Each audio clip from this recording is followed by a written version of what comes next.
Pourquoi l'élevage de poulets ne marche pas en Afrique? Depuis des dizaines d'années, les États africains font tout pour que l'élevage et l'agriculture puissent marcher, pour que la production locale soit valorisée. On forme des jeunes, on fait des financements agricoles. Malgré ça, jusqu'aujourd'hui, on dépend encore de l'extérieur pour se nourrir. On importe chaque année des tonnes de viande. Mais qu'est-ce qui fait que ça ne marche pas? Dans cette vidéo, je vais vous parler des problèmes liés à l'élevage en Afrique. Et je pense surtout que ça pourra vous aider parce qu'il est important de comprendre réellement les enjeux auxquels nous faisons face pour mieux réussir. Si vous êtes nouveau sur la chaîne, déjà abonnez-vous et activez la cloche de notification pour ne rater aucune des prochaines vidéos. Likez, partagez afin que ça puisse aider beaucoup d'autres personnes. Sans plus tarder, c'est parti.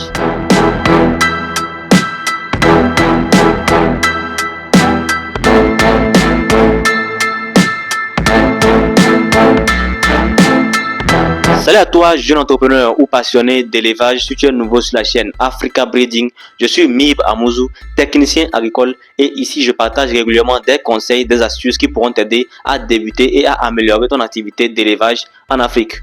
Quels sont les problèmes qui font que l'élevage en Afrique n'évolue pas du tout? Le premier problème dont je vais vous parler dans cette vidéo, il s'agit d'un accès difficile aux intrants. Quand on parle déjà de la qualité des poussins qui est compliquée à trouver, ensuite, on parlera des intrants alimentaires qui coûtent parfois trop cher ou encore de l'aliment industriel qui coûte aussi trop cher. Le deuxième problème qu'il faut noter, ce sont les maladies et mortalité élevées. Beaucoup d'éleveurs se lancent et après finissent par être déçus à cause des diverses maladies qui arrivent et détruisent leur cheptel. Le troisième problème, c'est le manque de formation pratique. Malgré les formations que les gens font dans des centres, on se rend compte que sur le terrain, ça ne vaut rien du tout. Est-ce que ce sont les centres de formation qui font mal leur travail? Est-ce que ce sont les apprenants eux-mêmes qui ne prennent pas le temps de bien assimiler ce qu'on les apprend? Question. Un autre problème qu'il faut noter, c'est l'accès difficile au financement.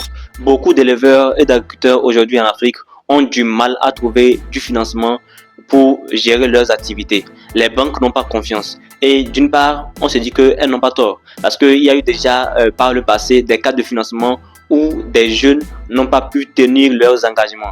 Ils ont emprunté de l'argent et se sont enfuis. Mais est-ce que c'est ça le réel problème? Qu'est-ce qui fait que jusqu'aujourd'hui, beaucoup de gens accèdent difficilement au financement, malgré le fait que parfois l'État débloque des budgets énormes pour soutenir l'agriculture et l'élevage en Afrique? On se rend compte qu'il y a encore beaucoup de jeunes qui se plaignent de ne pas avoir accès à ces financements. Un autre problème qui fait que beaucoup d'élevages n'évoluent pas, c'est le problème de mauvaise gestion financière. Beaucoup de fermes débutantes se lancent, on constate que tout évolue bien jusqu'au moment où elles cessent toute activité. Et lorsqu'on essaie d'observer, d'analyser, on se rend compte que c'est la gestion financière qui a été mal faite. Généralement, ce qui se passe, c'est que les promoteurs n'arrivent pas à faire une bonne distinction entre l'investissement, les fonds de roulement, bref, le côté financier est mal géré. Et enfin, le dernier problème dont je vais vous parler, c'est le problème de commercialisation.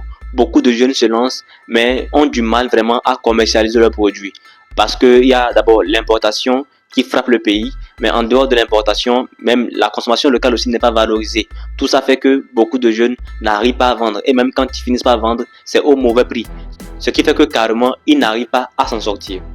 Avant de parler des différentes solutions mises en place par les États africains pour soutenir la production locale, je vous informe que Africa Breeding organise sa prochaine formation sur l'élevage de poulets le 5 mai 2026. Dans cette formation, vous allez découvrir des astuces simples qui pourront vous aider à débuter ou à améliorer votre activité actuelle afin de mieux réussir. Vous aurez accès aux documents vidéo de formation ainsi qu'à un accompagnement de 6 mois afin de mieux réussir. Si vous êtes intéressé, laissez un message sur le numéro qui s'affiche. À tous les problèmes que j'ai pu citer, l'État a mis en place des différents programmes de soutien agricole afin d'aider les jeunes à se lancer, afin d'encourager la production locale. L'État a aussi mis en place des centres de formation dans lesquels les jeunes peuvent se former, acquérir des compétences qui pourront les aider réellement sur le terrain. Malgré cela, depuis des années, on se rend compte qu'on n'arrive toujours pas à atteindre la production qu'on voudrait avoir afin de satisfaire la consommation locale. Et justement, c'est dans cette logique que s'inscrit la création de nombreuses structures comme Africa Breeding. Nous sommes là aujourd'hui dans le but de vous accompagner à mieux réussir dans vos activités. Mais qu'est-ce que nous faisons concrètement? Africa Breeding a mis en place le réseau APA. Le réseau APA vient en fait comme une solution pour compléter les solutions déjà mises en place par l'État pour aider les entrepreneurs en élevage. À travers le réseau APA, nous faisons des formations pratiques, des formations en ligne, des formations de manière générale qui vous aident à acquérir réellement les connaissances essentielles qu'il vous faut afin de pouvoir débuter et mieux réussir dans vos activités. En dehors des formations, nous faisons des visites techniques sur le terrain afin de vous faire des recommandations pour mieux réussir dans vos activités. Mais le plus important, c'est l'accompagnement que nous mettons à votre disposition.